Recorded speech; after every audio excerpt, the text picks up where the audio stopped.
चलो भाई जनता, क्लास में आगे बढ़ते हैं। देखो ज़्यादा से ज़्यादा क्वेश्चन प्रैक्टिस करने पड़ेंगे पहले तो, ये मतलब एक हैबिट में ना चेंज लाओ और शुरू करो ये वाली कहानी, ज़्यादा से ज़्यादा क्वेश्चन प्रैक्टिस करने की, क्योंकि जितने ज़्यादा क्वेश्चन प्रैक्टिस होंगे।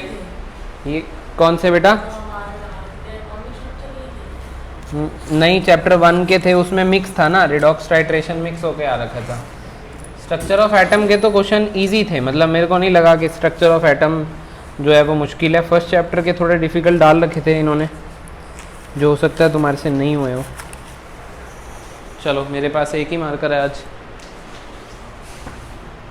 चल रहा है फिलहाल तो। चलो देखो भाई, चैप्टर 3 में एक बार पीरियोडिक के अंदर आगे बढ़ते हैं। क्या क्या कर चुके हो पीरियोडिक में? पीरियोडिक टेबल पढ़ चुके हो? पीरियोडिक टेबल याद हो गया सभी को? ग्रुप 17 एलिमेंट्स बताना कौन से थे? Group 17 fluorine, chlorine, bromine, iodine.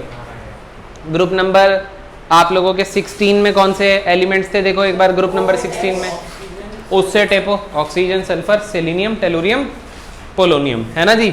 चलो आगे बढ़े, देखना बात सुनो ध्यान से। आज का टॉपिक है आयोनाइजेशन एंथैल्पी। स्लेटर्स रूल वगैरह सब हो चुका है। आयोनाइजेशन एंथैल्पी का टॉपिक है, इसमें लिखो minimum amount of energy, minimum amount of energy required to remove an outermost electron, required to remove an outermost electron from a gaseous isolated atom to infinity। ठीक है, minimum amount of energy required to remove an outermost electron from a gaseous isolated atom to infinity. ये मैंने आपको definition पहले भी करवाई है chapter number 2 के अंदर, स्ट्रक्चर ऑफ एटम के अंदर। कुछ याद आ रहा है? डेफिनेशन क्या कहती है कि फॉर सपोज आपका एक एटम है, एटम के अंदर बेटा ये शेल्स होते हैं, ये बाहर वाला शेल है और ये अंदर वाला शेल है।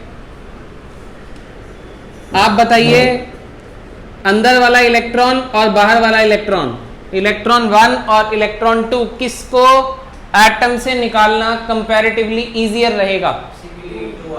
E2 वाले को। वाई? बिकॉज वो न्यूक्लियस से दूर है, और न्यूक्लियस से दूर है तो हम क्या टर्म यूज करते हैं? इस पे इफेक्टिव न्यूक्लियर चार्ज क्या लग रहा है बेटा जी? कम लग रहा है। यस और no?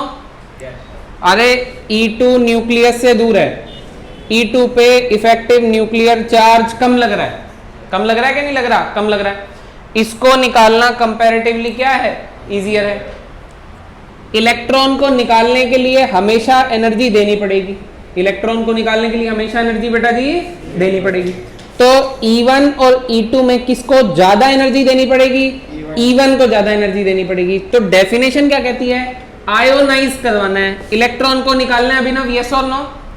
Minimum amount of energy required to remove an outermost electron from a gaseous isolated atom to infinity. सबसे कम एनर्जी जिसको लगे, यानी कि वो इलेक्ट्रॉन जो सबसे आउटर मोस्ट शेल में हो, उसको उठा के कहां पे डालना है? इंफिनिटी पर। और मान लिया गया है कि ये एटम कैसा है? गैसियस है, आइसोलेटेड है। क्या ये फंडा आप सभी को क्लियर हो रहा है? अरे बोलो यस और नो? यस, ठीक है ना। चलिए अब आपसे एक और सवाल रहेगा, इसको नोट कर लिया आपने साथ साथ? आगे बढ़ते हैं तो फिर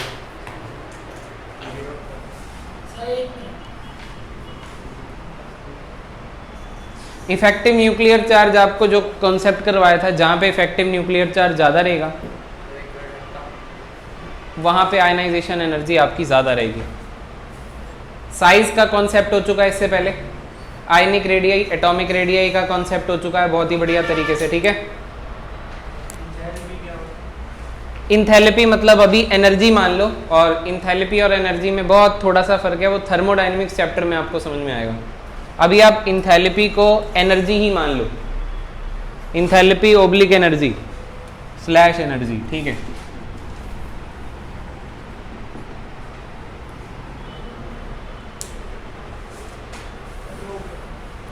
हो गया, आगे बढ़ जाए, चलो देखो। तो ये तो उसी के बराबर नहीं है जैसे हम एटॉमिक में पढ़ा था, प्लस ऑफ जो शेल की एनर्जी है। जैसे मेरे पास फॉर एग्जांपल एक मेटल एम है, इसको मुझे आयोनाइज करवाना है, मतलब आयोनाइज करवाने का मतलब क्या है, एक इलेक्ट्रॉन निकालना है, तो एनर्जी देनी पड़ेगी। आयनाइजेशन एनर्जी को अब मैं आई लिख रहा हूं, एनर्जी देनी पड़ेगी, एनर्जी एब्जॉर्ब करवानी पड़ेगी। तो अभिनव ये क्या बनेगा, m से जब इलेक्ट्रॉन जाएगा तो क्या बनेगा, m प्लस, ये ठीक है। अभी एलिमेंट सेम ही लेता हूं मैं, इसी एलिमेंट में से दूसरा इलेक्ट्रॉन निकालना है, सेम एलिमेंट में से मेरे को दूसरा इलेक्ट्रॉन निकालना है, मतलब m प्लस में से एक इलेक्ट्रॉन और निकालना है, तो ये क्या बनेगा, m प्लस 2 प्लस एक इलेक्ट्रॉन। अरे m प्लस में से एक इलेक्ट्रॉन निकाल लिया तो m प्लस 2 हो गया, यस और नो।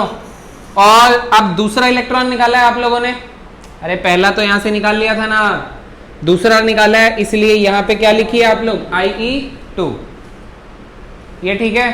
अगर मुझे तीसरा निकालने तो E2 माइनस नहीं होगा, क्या E2 माइनस, इलेक्ट्रॉन में भी 2 का चार्ज नहीं आ रहेगा बेटा एक इलेक्ट्रॉन निकाला है ना, इलेक्ट्रॉन पे 2 का चार्ज क्यों आएगा, मेटल में से इलेक्ट्रॉन जा रहे हैं, ठीक है। इतना डीप स्टडी मत कर दो, m प्लस 2 दिख रहा है इसमें से एक और इलेक्ट्रॉन निकाल, तीसरे वाला, हाँ IE3 लिख पहले, क्या बनाएगा बता, m प्लस 3 प्लस एक इलेक्ट्रॉन निकाला है ना, ये फंडा क्लियर हुआ।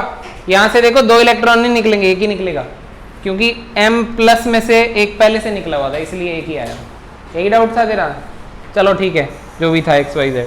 अब सवाल मेरा ये है आपसे, अब आंसर ये बता कि इनमें से कौन सी IE की वैल्यू मैग्नीट्यूड वाइज ज्यादा होगी,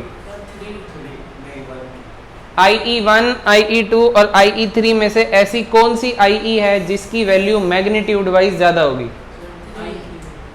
3 की क्यों ज्यादा होगी, क्योंकि उसमें सबसे अंदर वाला इलेक्ट्रॉन निकलेगा, क्योंकि इसमें सबसे अंदर वाला इलेक्ट्रॉन जाएगा। चलिए ये देखो अभिनव भाई,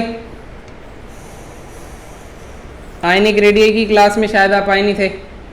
फॉर सपोज 3 इलेक्ट्रॉन और 3 प्रोटॉन है इसमें, अब एक इलेक्ट्रॉन निकाल दिया तो 1 प्लस आएगा, अब प्रोटॉन अभी भी 3 है, इफेक्टिव न्यूक्लियर चार्ज अभी पहले से ज्यादा हो गया, एक और इलेक्ट्रॉन कम करोगे तो +2 आएगा, अब इफेक्टिव न्यूक्लियर चार्ज और ज्यादा हो गया क्योंकि प्रोटॉन तो 3 ही है।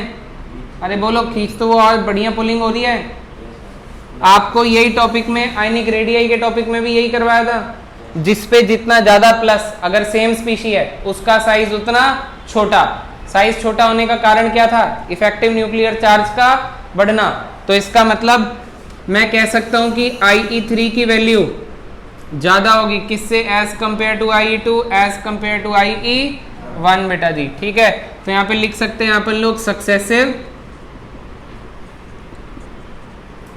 Ionisation enthalpies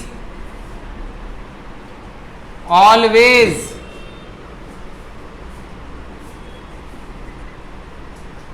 increases। Successive, successor कौन होता है, बाद वाला। तो सक्सेसिव आयनाइजेशन एंथैल्पी मतलब अगर एक ही एलिमेंट लेंगे आप लोग और उसकी नेक्स्ट वाली आयनाइजेशन एंथैल्पी और पहले वाली को कंपेयर करेंगे तो बाद वाली की वैल्यू मैग्नीट्यूड वाइज ज्यादा ही होगी उनके पहले वालों से। फटाफट से नोट करो, आगे बढ़ रहे हैं।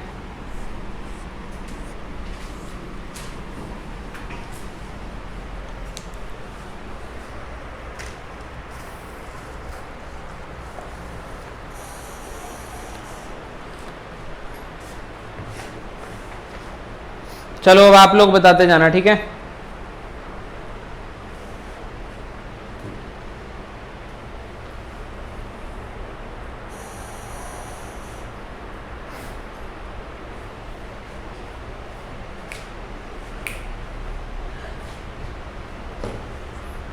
हटा दें?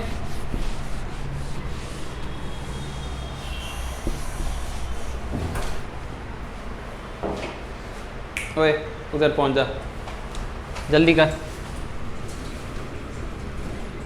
Factors affecting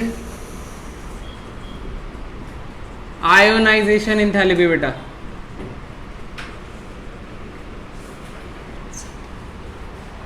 factors affecting ionisation enthalpy.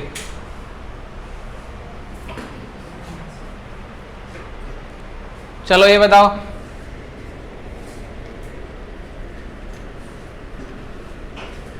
पहला फैक्टर न्यूक्लियर चार्ज। अगर न्यूक्लियर चार्ज ज्यादा होगा तो आयनाइजेशन एनर्जी, मतलब इलेक्ट्रॉन को निकालने के लिए ज्यादा एनर्जी देनी पड़ेगी, तो आई ज्यादा है। अगर इलेक्ट्रॉन को निकालना इजी है, कम एनर्जी देनी पड़ रही है, तो आयनाइजेशन एनर्जी क्या है बेटा? कम। आप बताओ, अगर न्यूक्लियर चार्ज और आईई में आपको रिलेशन बनाना है तो जितना ज्यादा न्यूक्लियर चार्ज उतनी ही ज्यादा क्या हो जाएगी बेटा? Ionization energy. तो जितना ज्यादा न्यूक्लियर चार्ज उतनी ज्यादा क्या हो जाएगी आप लोगों की? Ionization energy. तो डायरेक्टली प्रोपोर्शनल हो जाएगा, यस और नो? सेकंड फैक्टर बनाते हैं,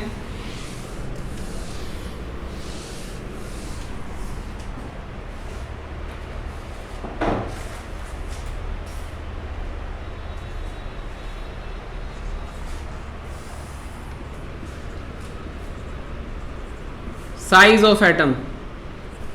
अगर साइज आप लोगों का बढ़ेगा, देखना एक बार,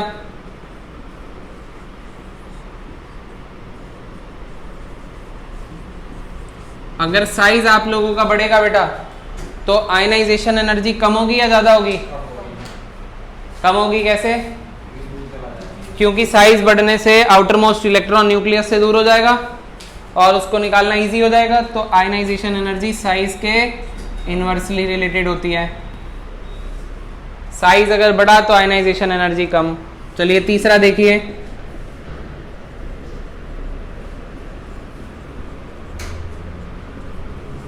शील्डिंग इफेक्ट की बात करते हैं। शील्डिंग इफेक्ट का क्या मतलब सिखाया था? पहले देख लो फिर नोट कर लेना। शील्डिंग इफेक्ट का क्या मतलब सिखाया था दोस्तों आपको? कि जितना ज़्यादा इलेक्ट्रॉन शील्ड करेगा, जितनी ज़्यादा शील्डिंग पावर होगी उतना ही न्यूक्लियर चार्ज बाहर कम जा पाएगा।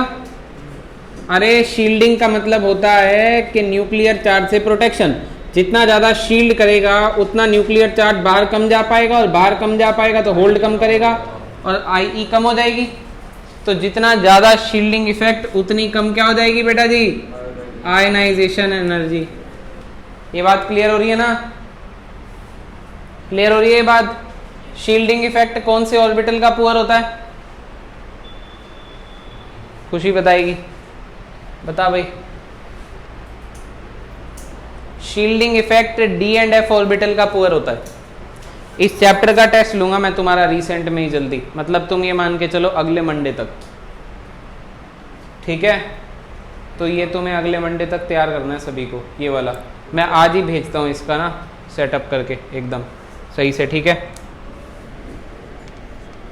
टाइम नहीं लगा, 2 दिन बहुत ज़्यादा बिजी था मैं, ठीक है? तो सेट नहीं कर पाया वीडियोस। हो जाएगा, कर दूंगा मैं, सारी एक साथ भेजता हूँ, इन्हें भी चाहिए, ठीक है?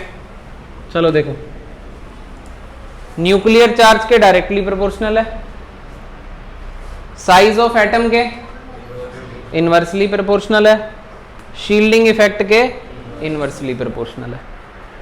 ये बात समझ में आ रही है? ठीक है, चलो आगे बढ़ते हैं। इसके बाद पेनिट्रेशन इफेक्ट।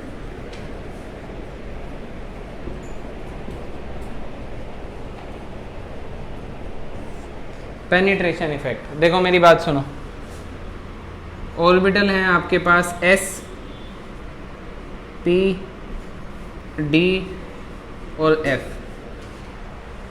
ऑर्बिटल कौन कौन से हैं बेटा आपके पास? एस, पी, डी और एफ। ठीक है, अब ध्यान से सुनना आप लोग, एस, पी, डी और एफ। मतलब आपको अगर मैं याद दिलाऊं, जैसे फॉर एग्जांपल 3 में 3s, 3p, 3d हैं।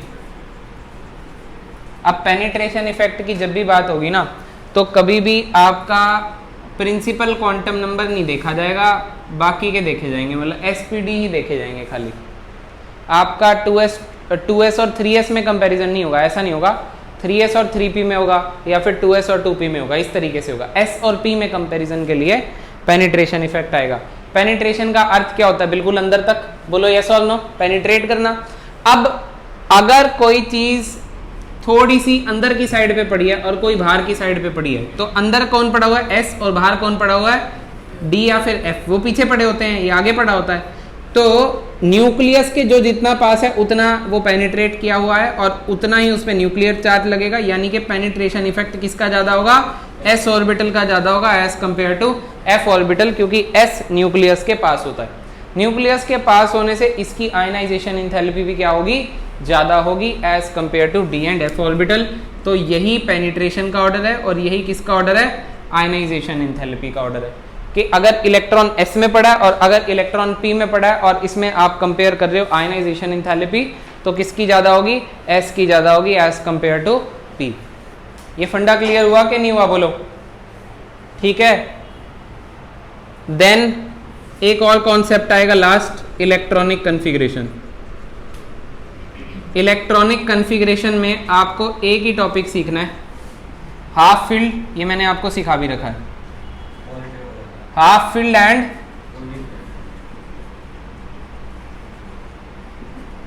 Fully filled configurations are extra stable.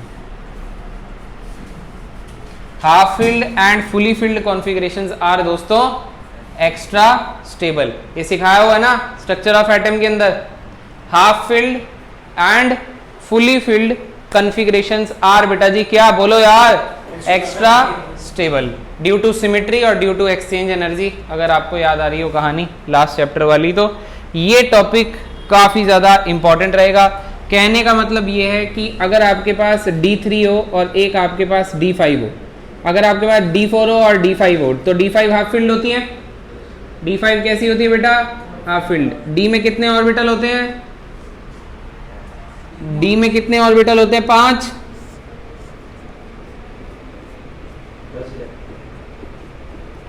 ये 5 इस तरीके से। अब ये 5 क्या आप लोगों के हाफ फील्ड हैं, तो ये ज्यादा स्टेबल है एज कंपेयर टू D4। ये बात हमारी हो चुकी है पहले, ऐसा है क्यों। और फुली फील्ड कैसी होती है? D10। जैसे P3 और P2 में कंपैरिजन आ जाए या P3 और P4 में कंपैरिजन आ जाए, तो P3 अगेन ज़्यादा स्टेबल है, क्योंकि P में कितने ऑर्बिटल होते हैं? 3 ऑर्बिटल होते हैं और इसकी हाफ फील्ड P3 बनेगी। ये बात समझ में आ रही है? याद आ रहा है कुछ? तो ये बात आपको ध्यान रखनी है। इसके बेसिस पर हम आगे जो है वो कॉन्सेप्ट बनाएंगे। जब हम कॉन्सेप्ट बना लेंगे, कर लेंगे, उसके बाद जो भी एक्सेप्शंस आएंगी वो मैं अलग से आपको पढ़ाऊंगा। ठीक है, तो पहले एक जनरलाइज्ड फॉर्म में बात कर लेते हैं। ये 5 पॉइंट आपको दिमाग में रखने हैं, जिसमें से इंपॉर्टेंट वाला तो इलेक्ट्रॉनिक कन्फिग्रेशन वाला है और ये है, बाकी तो ऐसे ही है। बाकी तो आपको पता लग ही रहे हैं। मतलब इसके बेसिस पर हम जो है वो कंपैरिजन करेंगे। अभी नेक्स्ट जो हमारे क्वेश्चन बनेंगे, जो बाकी कॉन्सेप्ट के बेसिस पे, जैसे साइज के कॉन्सेप्ट पे बनेगा, वो आपको दूर से दिख जाएगा। कैसे अभी बताते हैं। हटा दें पहले इसको, चलो कर लो नोट 1 मिनट।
डन हो गया, बढ़े आगे बढ़े।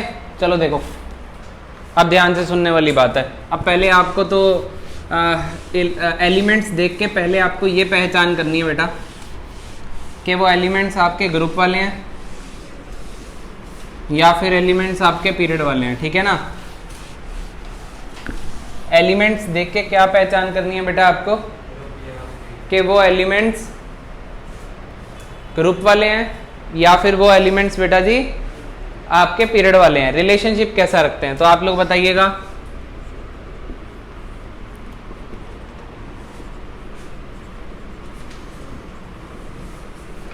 चलो बताओ, इनमें मेरे को आयनाइजेशन एनर्जी कंपेयर करनी है, किसकी ज़्यादा किसकी कम। तो ये एलिमेंट्स बताओ ग्रुप वाले हैं या पीरियड वाले हैं? ये ग्रुप वाले हैं। कौन से ग्रुप के हैं ये? ग्रुप 1 के। लीना की रब से फरियाद, lithium, sodium, potassium, rubidium, caesium. और ये डाउन द ग्रुप जा रहा है, यस और नो? अगर आप डाउन द ग्रुप जा रहे हो तो आपको ग्रुप में एक ही कॉन्सेप्ट लगाने को बोला है हमेशा। कौन सा कॉन्सेप्ट? न्यूक्लियर चार्ज या size?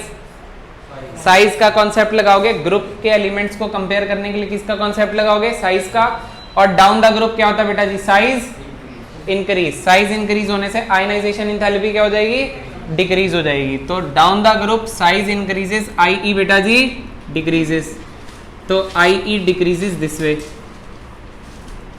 Due to size increases. ये फंडा क्लियर हो गया।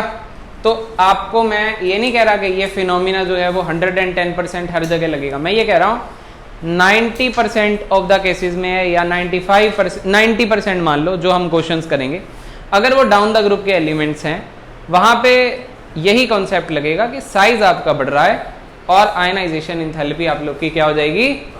कम हो जाएगी। ठीक है, ये तो हो जाता है इजी वाला पार्ट। अब अगर आपको एलिमेंट्स, ग्रुप वाला केस हो गया ना, ग्रुप में कौन सा कॉन्सेप्ट लगेगा? अगर आपको एलिमेंट्स पीरियड में दिए हुए हैं, लिथियम के बाद कौन आता है बोलो? बेरिलियम के बाद कौन आता है? बोरोन के बाद कौन आता है? फिर कौन आता है? फिर कौन आता है? फिर कौन आता है? बस अभी यहीं रोक देते हैं। ठीक है, अब ये एलिमेंट्स पहले ये पहचान करो कि ये ग्रुप वाले हैं या पीरियड के एलिमेंट्स हैं? ये पीरियड वाले। कौन से पीरियड के एलिमेंट्स हैं? सेकेंड पीरियड के एलिमेंट्स। ठीक है, अब सबसे पहले आपको ये बात पता है कि न्यूक्लियर चार्ज, क्या पता है आपको? न्यूक्लियर चार्ज आपका लेफ्ट टू राइट क्या होता है बेटा जी? इंक्रीज होता है। देयरफॉर आयोनाइजेशन एनर्जी क्या होगी बेटा जी?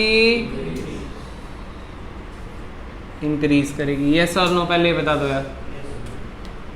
मैं कह रहा हूं आपको कि आपका left to right nuclear charge increase होता है, देयरफॉर आयनाइजेशन एनर्जी भी इंक्रीज करेगी। दूसरा कॉन्सेप्ट जो यहाँ पे लगेगा वो इलेक्ट्रॉनिक कन्फिग्रेशन का लगेगा। इलेक्ट्रॉनिक कन्फिग्रेशन का क्या कॉन्सेप्ट सिखाया है आपको? Half filled and fully filled configurations are extra stable. कौन कौन सी बेटा जी? Half filled and fully filled extra stable होंगी जी। ये फंडा क्लियर है? सुनते रहो, ध्यान से सुनते रहो। ये केवल और केवल एडजेसेंट एलिमेंट्स पे काम करेगा। ये केवल और केवल बेटा जी, अरे आवाज नहीं आ रही, एडजेसेंट एलिमेंट्स पर ऑपरेट करेगा। यस और नो? याद हो गया ये वाला पॉइंट? एडजेसेंट एलिमेंट का क्या अर्थ होता है? साथ वाला। अगर बेरिलियम का बोलूं एडजेसेंट कार्बन है कि नहीं है? नहीं है। बेरिलियम का एडजेसेंट या तो बोरोन है या फिर लिथियम है। एडजेसेंट समझ में आ गया? ठीक है, अब इसके बाद सुनते रहो, अब ध्यान से देखो। हाँ चलो, तीसरा पॉइंट एक और लिखवा देता हूं। अगर आपकी नोबल गैस कन्फिग्रेशन हुई तो नोबल गैस कन्फिग्रेशन तो बेहद भरपूर, कुछ ज्यादा ही स्टेबल होती है। तो ऐसे केस में मैक्सिमम आयोनाइजेशन इंथैल्पी उसी की होगी जिसकी नोबल गैस कॉन्फ़िगरेशन होगी। ये कॉन्सेप्ट ठीक है, बांध लिया दिमाग में। ये 3 आपको फंडे चेक करने हैं। सबसे पहला फंडा इलेक्ट्रॉनिक कॉन्फ़िगरेशन का ही चेक कर लेना, पर ये बात याद रहे वो केवल और केवल एडजेसेंट एलिमेंट्स के लिए होगा। और आपको अगर IE कंपेयर करनी है और ये तीनों फैक्टर लगाने हैं और ये पहले चेक करना है, तो इलेक्ट्रॉनिक कॉन्फ़िगरेशन आनी भी तो चाहिए लिखनी। लिथियम का एटॉमिक नंबर बोलो, लिथियम का एटॉमिक नंबर 3, इलेक्ट्रॉनिक कॉन्फ़िगरेशन 3 की कैसे लिखेंगे? 1s2 2s1। ये ठीक है, ये तो आती होगी लिखनी। बेरिलियम की electronic configuration 1s2 2s2। Boron की इलेक्ट्रॉनिक कॉन्फ़िगरेशन 1s2 2p1। अरे यार 2p3, गलती से मुंह तोड़ दूंगा अगली बार। 1s2 2s2 2p2। ये बता, हाँ 1s2 2s2 2p3, 1s2 2s2 बोल 2p4। ये बताओ, ये ठीक है बच्चों? चलो देखो, आप लोग लेफ्ट टू राइट मूव कर रहे हो नहीं कर रहे हो? कर रहे हो।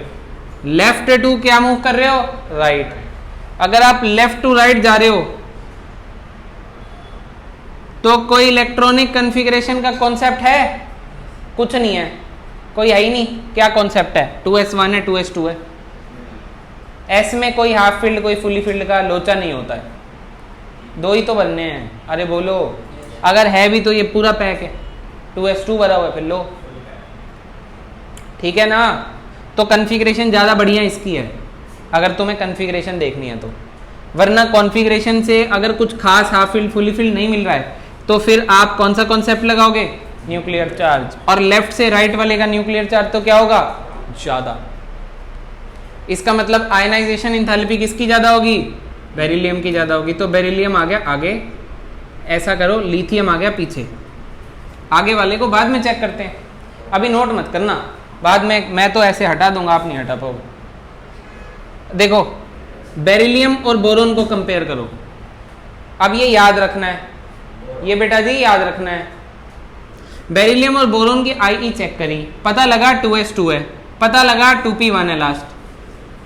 तो इसमें वैसे पेनिट्रेशन इफेक्ट का काम है थोड़ा सा, कि लास्ट इलेक्ट्रॉन 2s में है, लास्ट इलेक्ट्रॉन 2p में है, तो अकॉर्डिंग टू पेनिट्रेशन इफेक्ट जो s वाला होता है, क्योंकि पेनिट्रेशन इफेक्ट भी आप तब कंपेयर करते हो, एडजेसेंट ही कंपेयर करते हो। पेनिट्रेशन इफेक्ट भी केवल एडजेसेंट में चेक करनी है, और ना ये 2 और ये 2 होना चाहिए, सेम होना चाहिए, शेल सेम होना चाहिए, समझ रहे हो ना?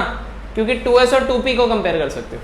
तो s पास है न्यूक्लियस के, ये p दूर है, ये और नो, तो इसका ज्यादा, तो इसकी IE ज्यादा होगी। जबकि न्यूक्लियर चार्ज के कॉन्सेप्ट से बोरोन की ज्यादा होनी चाहिए थी। पर मैं कह रहा हूं कौन सा चेक करना है? इलेक्ट्रॉनिक कॉन्फ़िगरेशन वाला। इलेक्ट्रॉनिक कॉन्फ़िगरेशन से इसकी ज्यादा है। अगर आपको ये नहीं याद रहता है, वैसे आपसे कोई एक्सप्लेनेशन तो मांगेगा नहीं, आपको अपनी बुद्धि लगा के याद रखना है। तो ये पूरी फुल है, ये फुल नहीं है, तो ये वाली ज्यादा स्टेबल है और ये वाली ज्यादा स्टेबल है, तो इसकी IE क्या होगी? ज्यादा होगी एज कंपेयर टू बोरोन। तो यहां पे कौन आ गया? बोरोन, क्योंकि बेरिलियम की बोरोन से क्या है? ज्यादा। अभी ज्यादा वाला मैंने यहाँ पे लिख तो दिया है, पर एक बार कंपेयर कर लेते हैं पहले बेरिलियम को कार्बन से। चलो बताओ, बेरिलियम और कार्बन में इलेक्ट्रॉनिक कॉन्फ़िगरेशन किसकी ज्यादा बढ़िया है? एडजेसेंट। बिल्कुल सही बात है कि यहां इलेक्ट्रॉनिक कॉन्फ़िगरेशन चेक ही क्यों कर रहे हो आप? ये एडजेसेंट थोड़ी है, इलेक्ट्रॉनिक कॉन्फ़िगरेशन तो एडजेसेंट में चेक करनी है। अरे ये बात समझ में आई? तो एक ही कॉन्सेप्ट बचता है, कौन सा? और न्यूक्लियर चार्ज किसका ज्यादा होगा? कार्बन का ज्यादा होगा, तो बेरिलियम का कम ही होगा कार्बन से। बोलो यस और नो। अब कार्बन को लिखना मत, पहले कंपेयर कर लेना नाइट्रोजन से। नाइट्रोजन में p3 है, p3 कैसी होती है? Half field. अरे p ऑर्बिटल अभी बताया था ना, p ऑर्बिटल में 3 है, और p3 क्या हो जाएगी? एक तरीके की half field, extra stable. Yes और नो? अरे बोलो यार। यस। अब इधर देखो, यहाँ पे इलेक्ट्रॉनिक कन्फिग्रेशन भी इसकी अच्छी है और ये कार्बन से पड़ा भी राइट में है, तो इसको तो दोनों फैक्टर प्रमोट कर रहे हैं कि कार्बन की कम होगी किससे, नाइट्रोजन से। ये बात समझ में आई। अब नाइट्रोजन यहाँ भरने से पहले नाइट्रोजन और ऑक्सीजन को कंपेयर कर लो। क्या नाइट्रोजन ऑक्सीजन एडजेसेंट है? इलेक्ट्रॉनिक कन्फिग्रेशन बढ़िया किसकी है? ये 2p3 है, ये 2p4 है। हाफ फील्ड कौन सी है? नाइट्रोजन की इलेक्ट्रॉनिक कन्फिग्रेशन बढ़िया है, तो इसका मतलब ऑक्सीजन की आयनाइजेशन एंथैल्पी नाइट्रोजन से कम होगी। अरे बोलो यार, नाइट्रोजन और फ्लोरीन का कोई मुकाबला है? कोई मुकाबला नहीं है भाई, बिल्कुल कोई टेंशन नहीं है, फ्लोरीन ही आगे है। अब एक और बात सुन लो, अगर यहाँ पे नियोन होता, कौन होता? और इसकी कन्फिग्रेशन क्या होती? एक्स्ट्रा महास्टेबल फुली फील्ड, कुछ ज्यादा ही होती इसकी आयनाइजेशन एंथैल्पी। क्या आपको बात समझ में आ रही है? तो अब दोस्तों ये किसका ऑर्डर है? IE1 का ऑर्डर है। मैंने 1 लिखा, इसका मतलब 2 का भी कोई काम होगा। IE1 का क्या मतलब सिखाया था सबसे पहले आज की क्लास में, कि पहला इलेक्ट्रॉन निकालने के लिए जो एनर्जी लगा देनी पड़ती है उसको आप कंपेयर कर रहे हो। तो सबकी इलेक्ट्रॉनिक कन्फिग्रेशन लिखी, सब में से पहला इलेक्ट्रॉन निकालने के लिए हमने चेक किया है। क्या ये बात आपको समझ में आ गई? क्या ये ट्रेंड रेगुलर है? क्या ये एलिमेंट्स मैंने रेगुलर पैटर्न में लिखे थे? क्या IE का ऑर्डर भी रेगुलर ही है? कोई रेगुलर नहीं है। आयनाइजेशन एंथैल्पी का जो ट्रेंड है वो कैसा है? वो इररेगुलर है। किसमें? पीरियड्स के अंदर, ड्यू टू इलेक्ट्रॉनिक कन्फिग्रेशन वाला फैक्टर। Got it? आपको सिर्फ ज्यादा या कम पता करने को आएगा। बातें समझ में आ रही हैं? करो नोट, क्वेश्चन देता हूं, करना। ये आपको ये 3 चीजें याद करनी पड़ेंगी, लगाना पड़ेगा। एक क्वेश्चन देता हूं, दोबारा से करना। समझ में आया? दोबारा बताऊं? चलो एक बार दोबारा से। मैंने कहा ये एलिमेंट पहले आपको पहचानने पड़ते हैं कि किस में है, पीरियड में है, ग्रुप में है। तो मुझे पता लगा है पीरियड में है। अब मुझे पता लगा कि मैं लेफ्ट टू राइट मूव कर रहा हूं। अगर मैं लेफ्ट टू राइट, ये पीरियड वाले हैं, ये तो है ना, ठीक है, ये पीरियड वाले हैं। पीरियड में कॉन्सेप्ट 2-3 चेक करने हैं। एक तो ये चेक करना है न्यूक्लियर चार्ज, ये तो है ही एवरग्रीन कॉन्सेप्ट है, इसके बिना तो बात ही नहीं बनेगी। इलेक्ट्रॉनिक कन्फिग्रेशन एडजेसेंट की चेक करनी है। कोई जानवर पूछ के देख नहीं रहा, सुन क्यों नहीं रहा तू? अब तो लिख क्यों रहा है जब पूछ रहा है? तो इलेक्ट्रॉनिक कन्फिग्रेशन एडजेसेंट में लगेगी। किस में लगेगी? एडजेसेंट में। सबसे पहले आप ये देखो, लिथियम बेरिलियम के एडजेसेंट है जी। लिथियम बेरिलियम में इलेक्ट्रॉनिक कन्फिग्रेशन कोई हाफ फील्ड फुली फील्ड समझ नहीं आया, इसलिए बेरिलियम की आयनाइजेशन एंथैल्पी ज्यादा है लिथियम से। अब बेरिलियम बोरोन को कंपेयर किया तो पता लगा ये कन्फिग्रेशन वाला फंडा था यार, कन्फिग्रेशन के हिसाब से ये सही बैठ रहा है, तो इसकी IE ज्यादा होगी बोरोन से। अब मुझे समझ में आया कि बेरिलियम और कार्बन तो फिर यार है ही नहीं, तो फिर न्यूक्लियर चार्ज कार्बन का ही ज्यादा है। न्यूक्लियर चार्ज होता है इलेक्ट्रॉन जो न्यूक्लियस लगाता है इलेक्ट्रॉन पे पुलिंग फोर्स, हाँ, जिसका साइज छोटा भी उसी वजह से होता ना, पढ़ा तो था। अब देखो ये बात हमें पता है ऑलरेडी, तो कार्बन आगे हो गया इनसे। अब कार्बन को नाइट्रोजन से कंपेयर किया तो नाइट्रोजन की हाफ फील्ड एक्स्ट्रा स्टेबल भी है और राइट साइड पे भी है, तो नाइट्रोजन कार्बन से आगे हो गया। अब ऑक्सीजन की इलेक्ट्रॉनिक कन्फिग्रेशन लिखी है आप लोगों ने, तो ऑक्सीजन की P4 है और इसकी P3 है।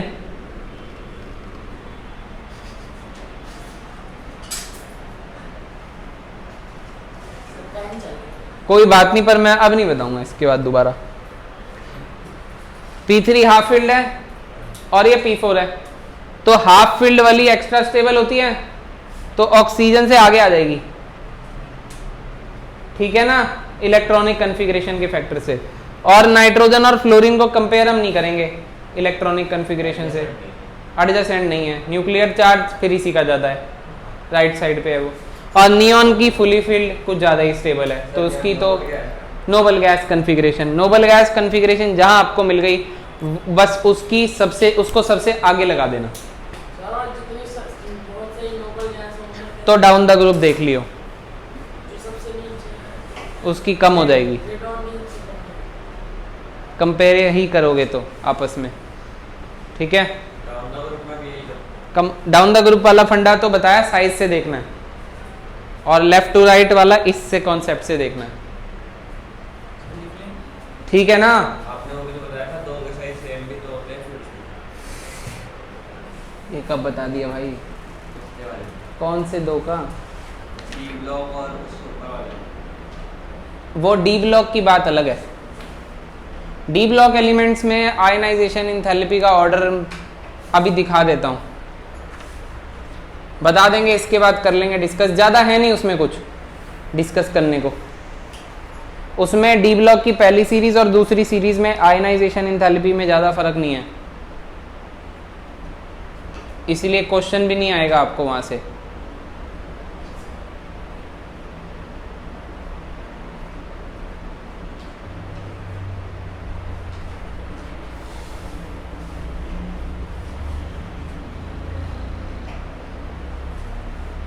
इसका मतलब हम कितनी एनर्जी दे के इलेक्ट्रॉन को निकाल सकते हैं, वो दिए नोबल गैस में से भी निकाल सकते हैं। निकाल सकते हैं किसी किसी में से, जिनके कंपाउंड्स बनते हैं, जीनॉन और क्रिप्टन के कंपाउंड्स बनते हैं, उसमें से हम कर सकते हैं, बाकियों में से नहीं कर सकते।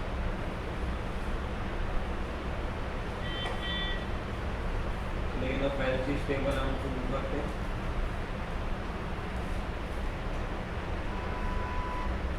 बने हुए हैं, क्या करें हम, एग्जिस्टेंस में है वो। अब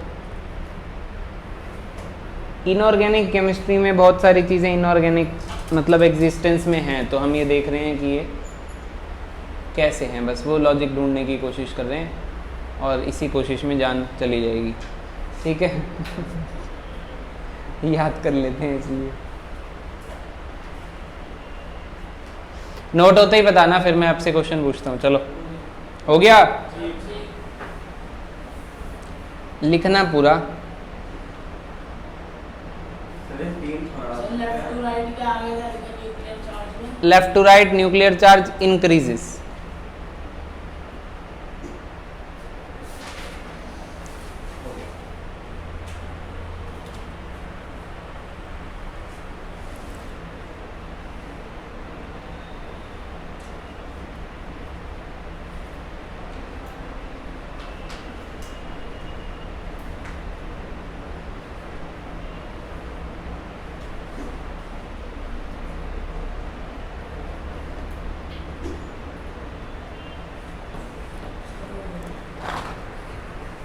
चलो देखो, सुनो मेरी बात सुनो।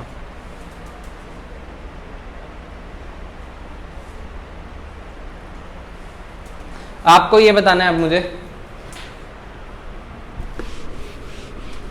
यहां ये ऑर्डर किसका लगा हुआ है?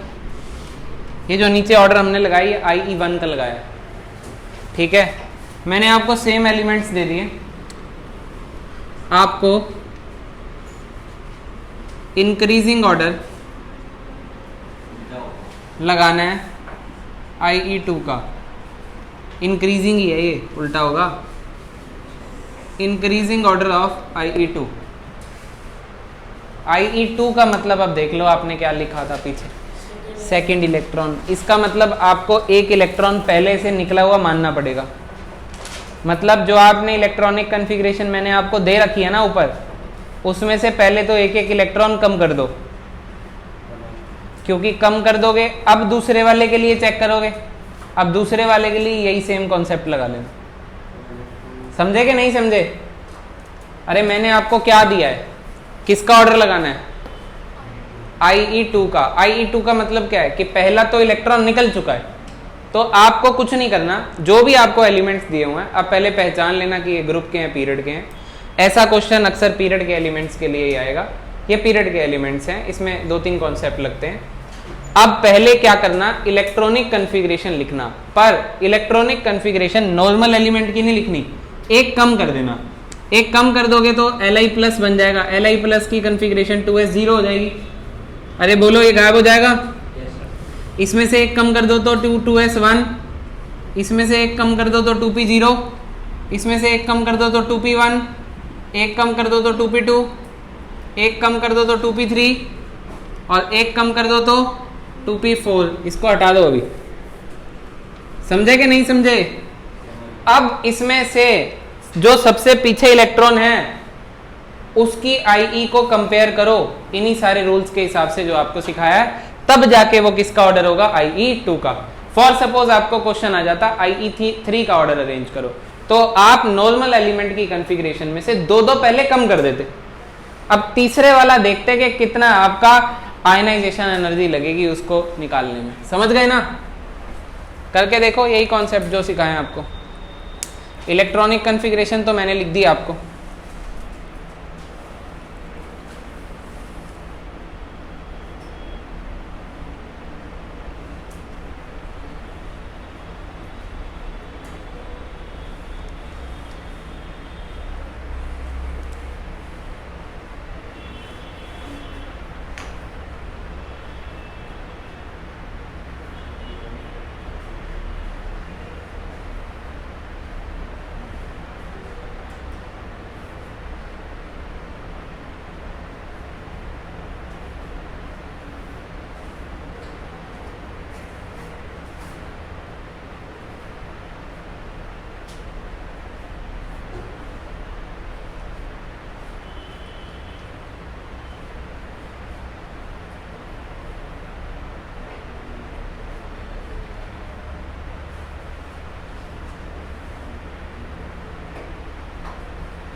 बेटा मैं करवा दूं ये? हो गया? ला दिखा।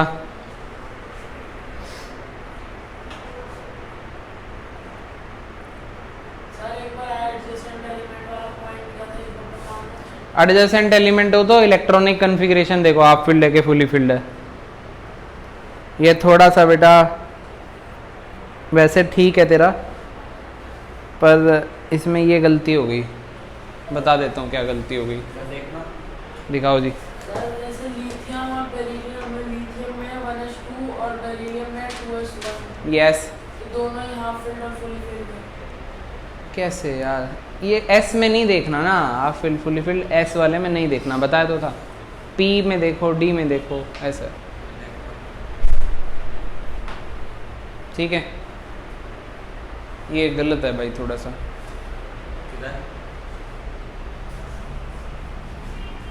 चलो देखो, सुनो मेरी बात सुनो। जो भी गलती हुई है जिन्होंने पहले करके दिखाया, उनकी एक ही जगह गलती हुई है बस। अब देख लोगे बोर्ड पे तो पता लगेगा, नहीं तो आपकी रह जाएगी फिर। सबसे पहले मुझे इलेक्ट्रॉनिक कॉन्फ़िगरेशन दिखी लिथियम और बेरिलियम प्लस की, तो मेरे को लिथियम और बेरिलियम की सेकंड आई कंपेयर करनी थी। लिथियम की क्या कॉन्फ़िगरेशन है, और ये 1s2 कॉन्फ़िगरेशन वैसे जेन्युइनली होती किसकी है? हीलियम की होती है। नोबल गैस कॉन्फ़िगरेशन है कि नहीं? तो सबसे ज़्यादा IE इसी की होगी, बाकी सब पीछे से आएंगे। समझे कि नहीं समझे? नोबल गैस कॉन्फ़िगरेशन तीसरा पॉइंट था आपका, कि अगर कभी नोबल गैस कॉन्फ़िगरेशन गलती से भी आ गई तो उसकी IE बाकी सभी से क्या होगी? ज़्यादा होगी। और यहाँ पे 1s2 नोबल गैस कॉन्फ़िगरेशन आ चुकी है, तो लिथियम की IE सबसे क्या हो जाएगी बेटा? ज़्यादा। ये फंडा क्लियर हुआ कि पहले तो लिथियम आगे लग गया। अब इसका तो कोई पॉइंट ही नहीं है कंपैरिजन का, सबसे ज़्यादा इसी की है। ऑक्सीजन और फ्लोरीन में इस बार ऑक्सीजन की ज़्यादा होगी। ऑक्सीजन की ज़्यादा होगी। पूरा देख लो पहले। बेरिलियम और बोरोन में किसकी ज़्यादा है? बोरोन की ही ज़्यादा है। बेरिलियम पीछे लगेगा, बोरोन आगे लगेगा। बोरोन और कार्बन में भी बोरोन आगे लगेगा, क्योंकि 2s2 जो है इसका पेनिट्रेशन इफेक्ट P के पेनिट्रेशन इफेक्ट से क्या होता है, ज़्यादा होता है। ये बात अभी पीछे भी हुई थी कि 2s2 वाले 2p1 वाली से ज़्यादा स्टेबल है, ठीक है। तो इसीलिए बोरोन आगे आ जाएगा और कार्बन पीछे। बोरोन और नाइट्रोजन को कंपेयर नहीं करना है। नाइट्रोजन और ऑक्सीजन को कंपेयर करोगे तो ऑक्सीजन आगे आएगा क्योंकि ये हाफ फील्ड है और ये कुछ नहीं है। अब इसको और इसको कंपेयर करोगे तो फ्लोरीन पीछे आएगा और ऑक्सीजन आगे आएगा और लिथियम तो आगे था ही। तो ये जो ऑर्डर है ये किसका ऑर्डर है बेटा, ये इन एलिमेंट्स का इंक्रीजिंग ऑर्डर है, पर किसका, इंक्रीजिंग IE2 का ऑर्डर है। इस पे कोई प्लस प्लस नहीं दिखाना है क्योंकि ऑलरेडी वी हैव मेंशन्ड कि IE2 का ऑर्डर है। क्या आपको फंडा क्लियर हुआ कि नहीं हुआ, बोलो यार। आयनाइजेशन एंथैल्पी का लोचा समझ में आया। चलो बताओ, तुम्हारे पास 3 एलिमेंट्स दिए हुए हैं, मैग्नीशियम, फास्फोरस और आर्गन। किसकी आयनाइजेशन एंथैल्पी ज़्यादा है सबसे, क्यों, क्योंकि वो नोबल गैस है, बात ही खत्म। कोई इलेक्ट्रॉन का चेक ही नहीं करना कुछ। अरे समझे कि नहीं समझे, आर्गन खत्म यार, IE ज़्यादा है। हाँ आ सकता है, 4 एलिमेंट्स दे सकते हैं, सबसे ज़्यादा IE किसकी है वो आपको टिक करना पड़ सकता है। ये फंडा क्लियर हुआ कि नहीं हुआ, बोलो। चलो ये बताओ, फोन FON, इसमें किसका IE सबसे ज़्यादा है, IE किसकी ज़्यादा है, IE1 की ही बात होती है। फ्लोरीन का ज़्यादा है, फ्लोरीन का ज़्यादा है, किसका, फ्लोरीन का 2p5 है, ऑक्सीजन का 2p4 है, नाइट्रोजन का 2p3 है। सबसे फ्लोरीन की ज़्यादा है नाइट्रोजन की से और इसकी, क्योंकि नाइट्रोजन और इसी एडजेसेंट नहीं है ना, तो फ्लोरीन राइट साइड पे पड़ता है ना। नाइट्रोजन ऑक्सीजन से तो ज़्यादा ले रहा है, वो तो कोई बात ही नहीं है, पर नाइट्रोजन का फ्लोरीन से थोड़ी कोई मुकाबला है। अरे बोलो यस और नो। फ्लोरीन के केस में न्यूक्लियर चार्ज जीत जाएगा। आयनाइजेशन एंथैल्पी का फंडा समझ में आया। तो देखो ना, अभी पीछे यही तो करवाया है, हाफ फील्ड P3। तू शर्ट है तो पहुंच ले पहले। देखो भाई, ऐसा है कि IE का कॉन्सेप्ट आपको करवा चुका हूं मैं। NCERT में काफ़ी क्वेश्चन इसके बने हुए हैं और प्रीवियस ईयर पेपर में आप देख लेना, बहुत सारे आयनाइजेशन एंथैल्पी क्वेश्चन आए हुए हैं। थोड़ी सी एक्सेप्शनल बातें रह गई हैं IE की, नेक्स्ट क्लास में उसको शुरू करेंगे, पर इसको पढ़ के ज़रूर आना पहले से, ठीक है। इलेक्ट्रॉन निकालने के लिए, आयनाइज कराने के लिए जो एनर्जी देनी पड़ती है, that is ionization enthalpy. Groups में, पीरियड्स में बात करिए, एक्सेप्शंस की आगे बात करते हैं। आज इतना ही कर लो, बहुत है।